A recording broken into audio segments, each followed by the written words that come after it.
sebuah planet termasuk bumi. Hal ini berperan penting dalam melindungi permukaan dan juga mendukung kehidupan. Atmosfer memiliki ciri-ciri seperti dinamis, elastis, transparan terhadap beberapa radiasi, tidak berwarna dan tidak berbau, juga memiliki massa sehingga menimbulkan tekanan. Selanjutnya ada fungsi atmosfer. Yang pertama, melindungi dari radiasi UV. Yang kedua, mengatur suhu bumi. Yang ketiga, menyediakan gas esensial. Yang keempat, mengatur cuaca. Yang kelima, melindungi dari benda luar angkasa. Yang keenam, memantulkan gelombang radio. Lapisan-lapisan atmosfer itu ada 5, yaitu yang pertama ada troposfer. Troposfer tingginya 0 sampai 10 km. Ciri-cirinya lapisan ini terdapat di permukaan bumi, terus ada fenomenanya perubahan suhu, tekanan dan kelembapan. Perubahan cuaca juga terjadi di sini. Yang kedua ada stratosfer, ketinggiannya 10 sampai 50 km. Terus ada ciri-cirinya mengandung lapisan ozon yang menyerap radiasi ultraviolet. Terus fenomenanya ada lapisan ozon yang melindungi bumi dari radiasi ultraviolet. Yang ketiga ada mesosfer. Mesosfer ketinggiannya 50 sampai 85 km. Terus ada ciri-cirinya ini lapisan yang sangat dingin. Terus fenomenanya itu tempat terjadinya pembakaran meteorit. Termosfer, ketinggiannya yaitu 85 sampai 600 km.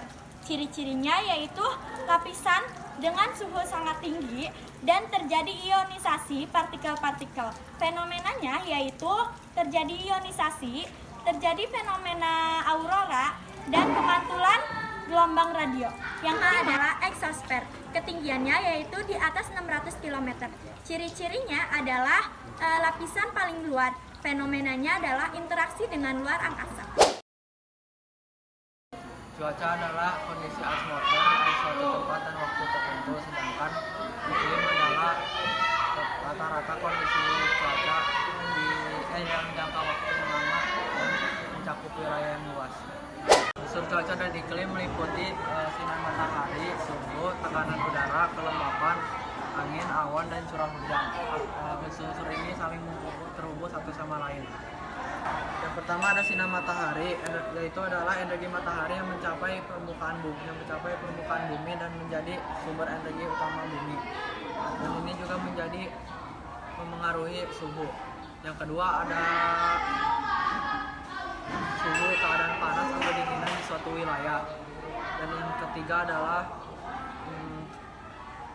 tekanan udara, yaitu adalah berat massa udara di suatu atas wilayah. Kelembapan adalah kandungan uap air di udara. 5.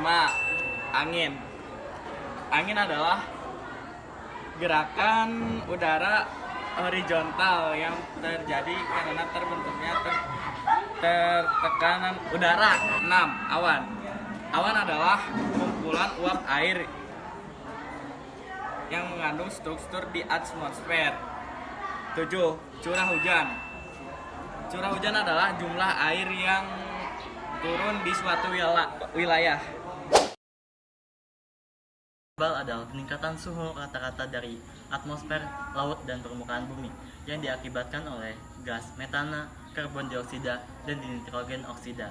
Gas-gas ini merangkap sinar panas matahari sehingga terjadi efek gas rumah kaca yang berkontribusi besar pada pemanasan global. Ini adalah penyebab dari pemanasan global. Yang kesatu adalah penggunaan bahan bakar fosil, batu bara, gas alam, dan minyak bumi. Yang kedua adalah penebangan pohon berlebihan. Yang ketiga, produksi gas metana dari peternakan dan penggunaan pupuk pada pertanian. Yang keempat adalah penggunaan bahan kimia tertentu seperti CFCs yang digunakan pada pendinginan dan aerosol. Selanjutnya ada dampak pemanasan global. Yang pertama yaitu ada perubahan iklim ekstrim, meningkatnya frekuensi dan intensitas bencana alam seperti banjir, badai, dan juga kekeringan. Yang kedua yaitu mencairnya es di kutub. menyebabkan naiknya permukaan laut dan mengancam wilayah pesisir. Yang ketiga yaitu gangguan ekosistem, perubahan habitat alami yang mempengaruhi keanekaragaman hayati. Dan yang terakhir adalah ancaman terhadap kesehatan manusia, peningkatan penyakit terkait perubahan suhu dan kualitas udara yang buruk. Selanjutnya ada cara mengatasi pemanasan global. Yang pertama mengurangi emisi gas rumah kaca, reboisasi dan penghijauan, efisiensi energi, dan pengolahan limbah yang baik.